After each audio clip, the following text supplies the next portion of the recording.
The winter garden. There was a moment, buried deep in the middle of February, when the frost stopped clinging to the inside of the glasshouse windows.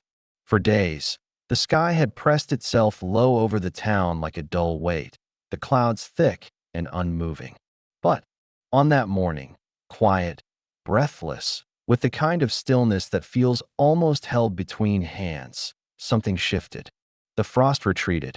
The condensation broke into streaks, and a single pale violet bloomed in the cracked soil near the southern wall of the old conservatory. It was not supposed to.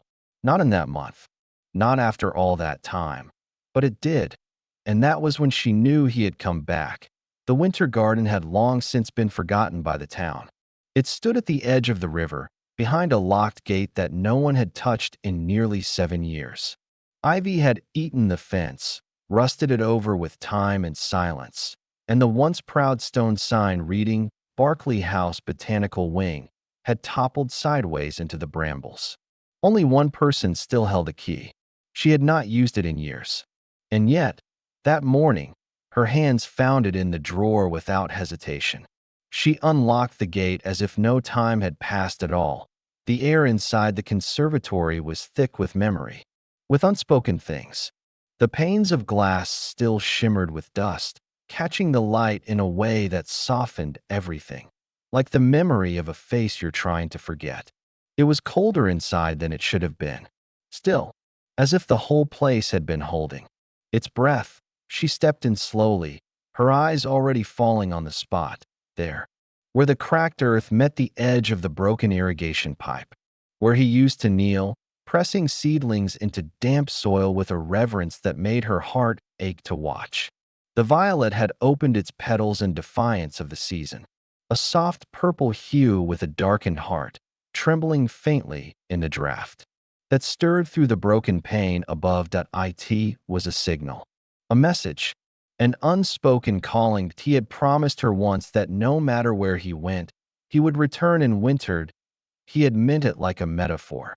She had taken it like a vow.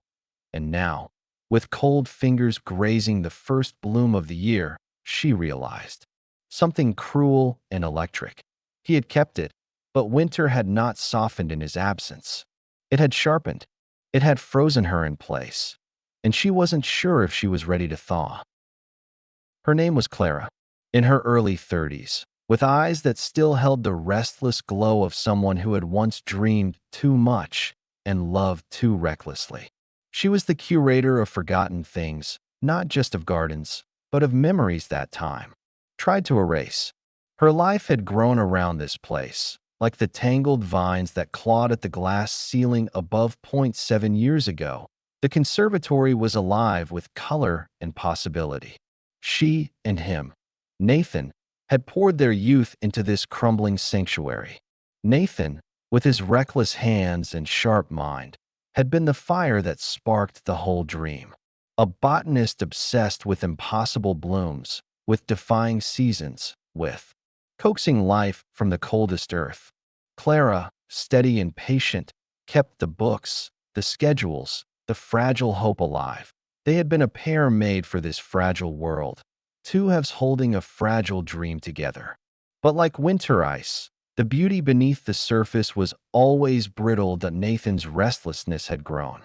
His dreams stretched beyond the garden's glass walls, pulling him toward distant research projects, unexplored lands where rare plants whispered secrets no one else could hear.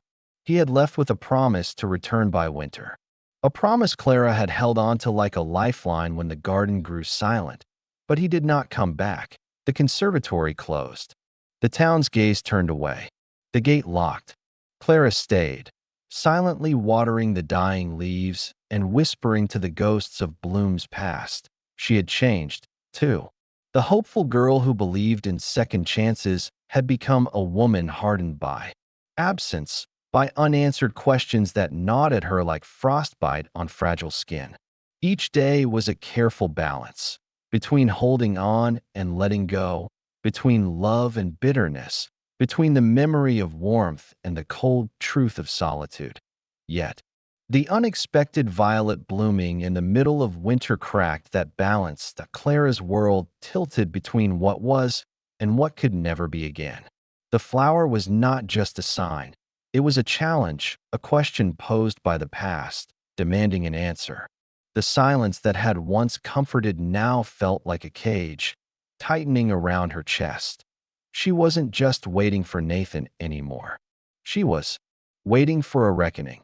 The town had moved on, unaware of the fragile storm brewing behind the ivy-clad walls. Clara, alone in the winter garden, faced the ghosts of their shared past and the cold uncertainty of what the future might bring. The winter garden, once a sanctuary of hope, had become a battlefield of memories, regrets, and a love strained beyond repair. Days stretched into restless nights as Clara found herself trapped between the past's persistent shadow and a present she barely recognized.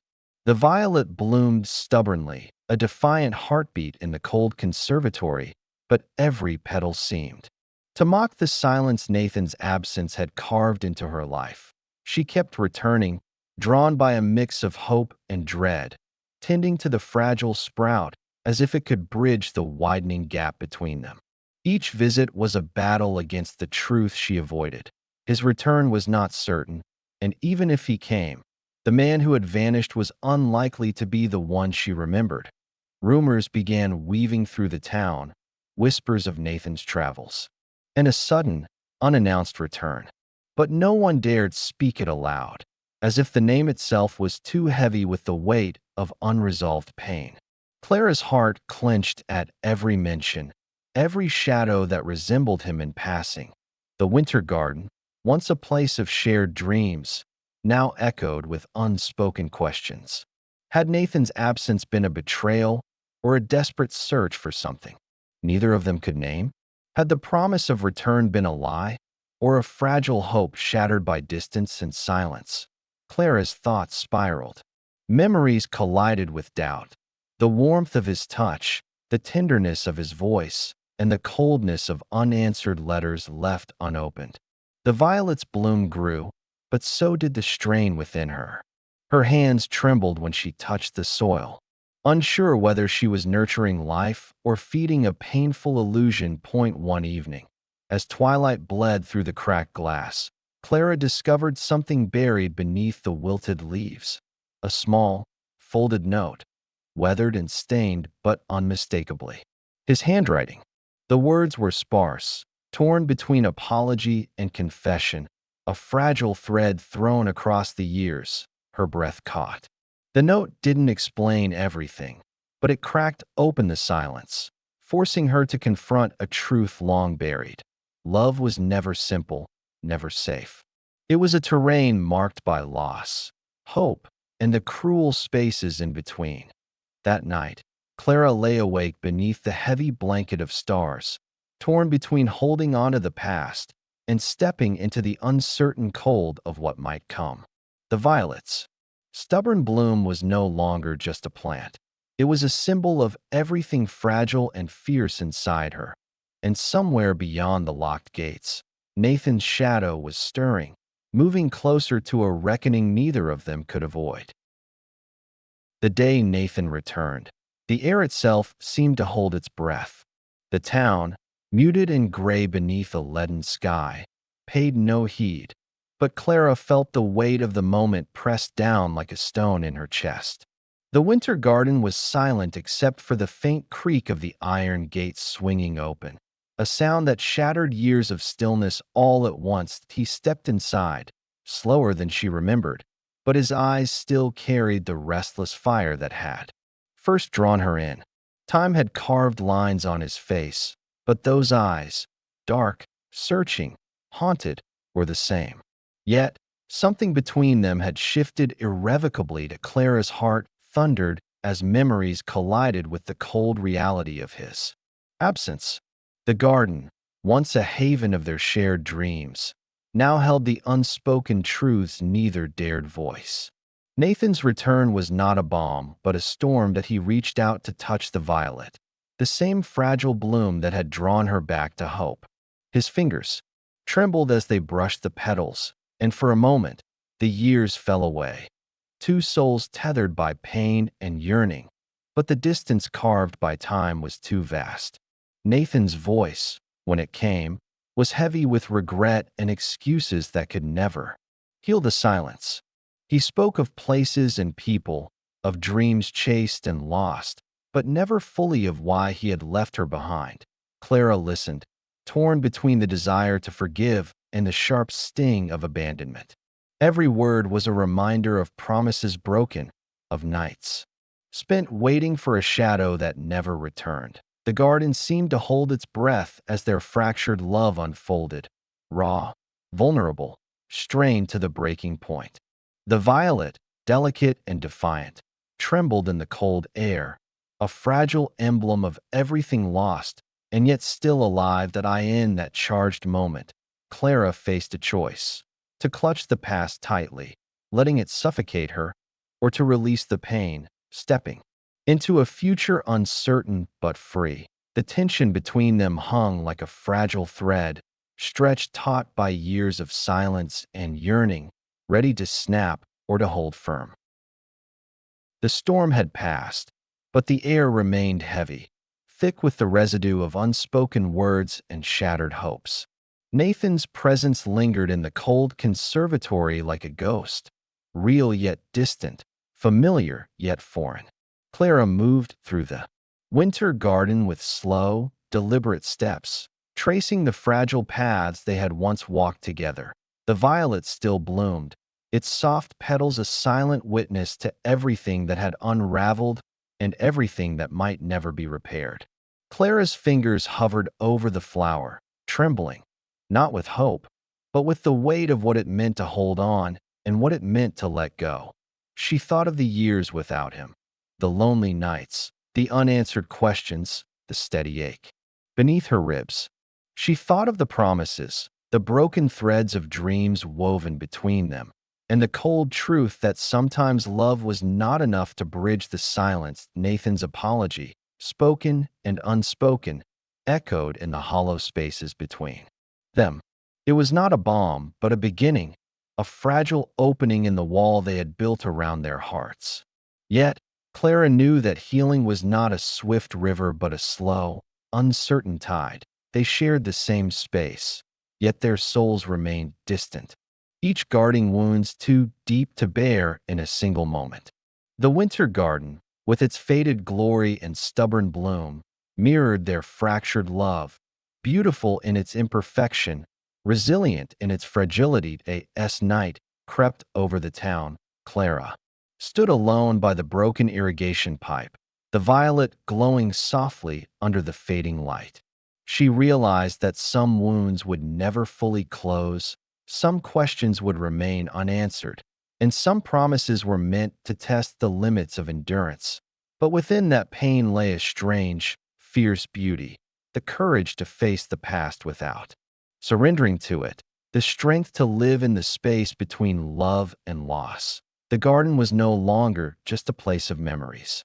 It had become a testament to survival, to the quiet, stubborn bloom of hope even in the harshest winter.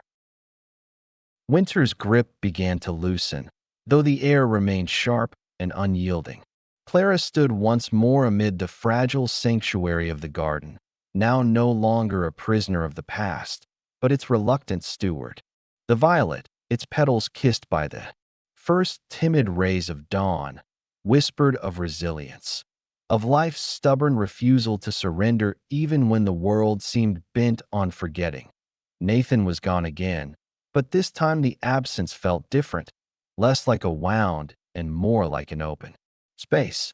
Clara no longer clung to the promise of return or the pain of betrayal.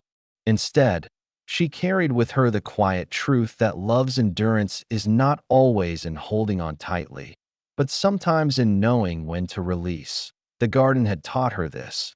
Through every broken pane, every wilted leaf, every fragile bloom that dared to survive the cold. It was a story of imperfection, of struggle, and of beauty found not in perfection but in persistence. Clara touched the cold glass above her head, her breath fogging the pain. Outside, the world moved on, indifferent and relentless. But here, in the quiet sanctuary where seasons clashed and time unraveled, she found a fragile peace, a place where broken things could still grow, and where love, strained and scarred, could still exist in the spaces between. She took the key from the drawer once more, holding it lightly, no longer as a chain, but as a choice. The winter garden would live, not as a monument to what was lost, but as a testament to what remained: hope, memory, and the courage to begin again. And as the first snow melted away, the violet stood tall, alone, yes, but unbowed, its bloom. A quiet defiance against the long, unyielding winter. Sometimes, love was not about endings. It was about survival, and that was enough. The end.